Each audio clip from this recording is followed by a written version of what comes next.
의식주는 인간 생활의 가장 기본적인 세 가지라고 하는데 현실에서는 이 기본적인 것들이 모두 불평등을 상징합니다. 특히 부동산 문제는 심각합니다. 토지는 공기, 물과 같이 자연이 제공하는 것이고 모두 함께 누려야 할 공공재입니다. 인위적으로 절대 만들 수 없기 때문에 개발한다고 더 생기진 않습니다. 그런데 자연이 제공한 것들을 소수가 독점하고 개발해 투기와 탐욕의 대상으로 만들었습니다. 상위 20%가 전체 토지의 90% 이상을 소유하고 주택 보급률이 100%가 넘었음에도 무주택 가구는 여전히 890만 호나 되는 지금. 문재인 정부에서만 26차례 부동산 정책을 발표했지만 백해무익이었습니다.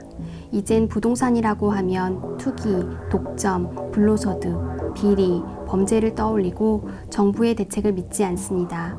소수만 배불리고 다수를 피폐하게 만드는 부동산 대사기극 시대에 함께 읽어보고 싶은 책, 부동산 약탈 국가입니다.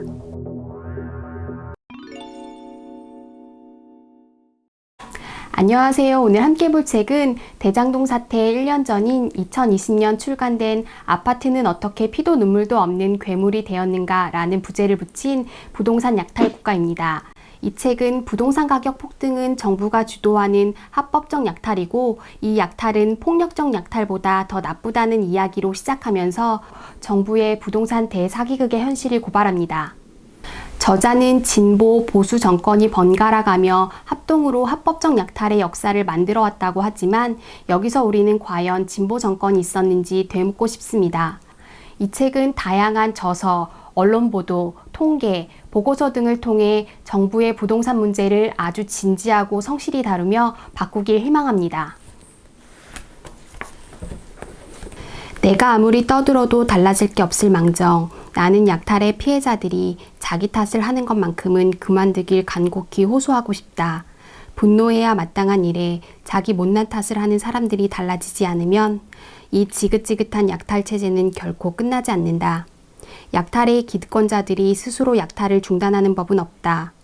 피해자가 워낙 먹고 살기 바빠 직접 나서지는 못하더라도 분노는 느낄 수 있지 않은가. 그 분노가 모이면 큰 힘이 된다. 필자의 말처럼 지금 우리에게 필요한 건 분노이고 분노를 모아 큰 힘을 만들어야 합니다. 부동산 불로소득이 예외가 아니라 주요 사회적 흐름으로 구조화되어 있다면 그것은 약탈이다. 합법적 약탈은 시스템의 문제다. 그 시스템의 관리 책임자인 정부가 약탈의 주범일 수도 있겠지만 정부를 처벌할 수 있는 상한선은 무능하다는 비판뿐이다. 그런데 무능해질 대로 무능해진 정부는 스스로 사망 선고를 내리지 못할 망정 무슨 권능이나 있는 것처럼 폰만 잡고 위선이나 떨어대는 걸까? 도대체 역대 정권들은 무슨 심보로 부동산 투기 근절 운운하는 엉터리 잡소리들을 남발해 왔는가?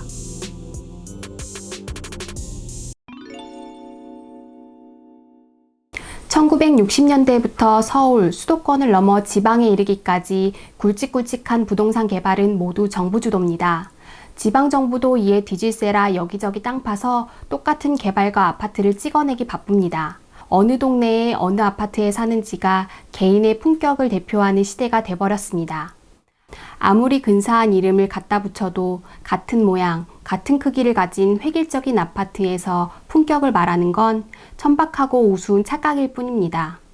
도로, 지하철, 광역철도 같은 교통수단을 늘리고 교육, 문화, 의료 등 공공시설을 만드는 돈은 모두 우리가 낸 세금인데 부동산을 독점하고 투기하는 사람들만 세금 덕을 보는 이 이상한 사회는 불평등 그 자체입니다.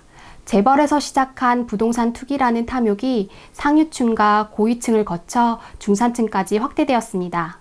부동산 일타 강사와 투기를 부추기는 연예인을 보면서 시세 차익과 임대 수익이라는 불로소득을 노리는 투기꾼이 최종 꿈이라는 아동과 청소년까지 대한민국은 조물주를 능가하는 건물주가 되기 위해 모두가 달려드는 기막힌 오징어 게임판이 돼버렸습니다.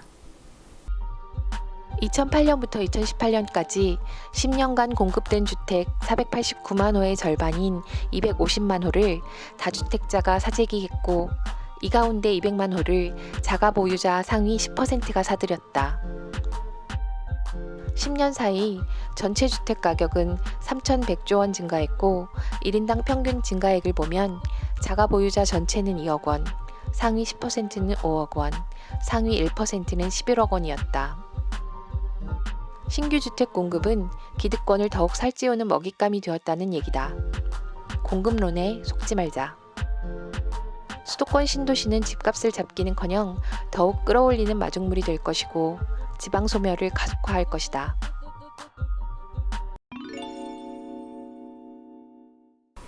대장동 사태에서 3억 원을 투자해 총 3,463억 원의 배당을 받았다는 천하동인을 보면서 정치권과 언론은 초과이익 환수가 안 됐다고, 그 초과이익을 늘리기 위해 로비하고 뇌물 주고 배임했다고 새삼스럽게 호들갑입니다. 당연히 비리와 범죄는 모두 밝혀 처벌해야 합니다. 하지만 민간 수익을 좀 낮추고 뇌물을 없애고 투기꾼의 폐악과 비리만 해결하면 문제가 해결될까요? 대장동 사태에서 보여준 민간 합동개발이란 토지 수용권, 용도 변경권 같은 민간이 이래저래 골치 아픈 행정 절차인 인허가를 지방정부가 아주 손쉽게 해결해주고 독점 개발권까지 가질 수 있도록 해주면 민간은 아파트나 건물을 지어 엄청난 이익을 남겨 팔아버리면 끝입니다. 이때 더 많은 이익을 내기 위해 로비하고 뇌물을 준 것입니다. 그래서 로비와 뇌물을 처벌하고 초과이익 몇 푼을 환수한다고 문제가 해결되지는 않습니다. 공공재인 토지를 사익 추구의 원천으로 삼아 투기 세력이 된 정부와 지자체의 합법적 약탈과 불로소득을 원천 차단해야 합니다. 청주 테크노폴리스 지구와 성남, 평택, 의왕, 안양, 오산 등 수많은 대장동이 민간 합동이라는 이름으로 전국에서 투기판을 부추기고 있습니다. 2015년 상위 1%가 전체 토지가액의 47.7%, 상위 10%는 84.0%를 가졌다. 땅을 가진 사람은 1609만 명으로 인구의 31.7%고 국민 68.3%는 땅이 한 평도 없는 것으로 나타났다. 토지 소유가 편중되면서 불로소득 역시 소수에 쏠렸다. 지난 51년간 땅값 상승분 6,702조 원 중 상위 1%가 2,551조 원, 상위 5%가 4,391조 원, 상위 10%가 5,546조 원을 챙겼다. 땅값 상승의 부담은 집땅 없는 서민, 영세 자영업자, 소비자가 상당 부분 떠안았다.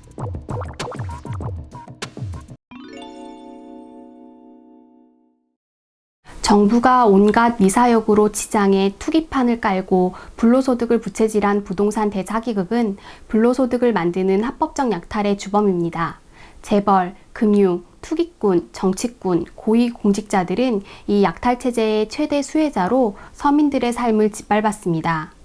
정부와 유력 대선주자가 떠드는 초과이익 환수는 어쨌든 불로소득을 인정하는 꼴일 뿐입니다. 그래서 누군가의 사적 소유와 자산을 허용하는 순간 투기와 불로소득은 필연적으로 발생합니다.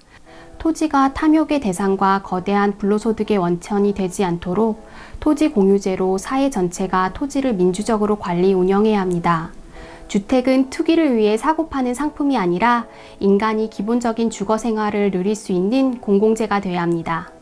부동산 불로소득 환수, 토지 공유제, 주택의 탈상품화가 원칙이 될 때 토지와 주택의 공공성이 강화되고 주택 안정성이 보장되는 인간다운 삶을 시작할 수 있습니다. 그래서 지금 필요한 것은 삶을 갈아넣게 만드는 부동산 약탈 국가의 사기를 끝낼 분노와 저항입니다. 책 읽어주는 동동이었습니다.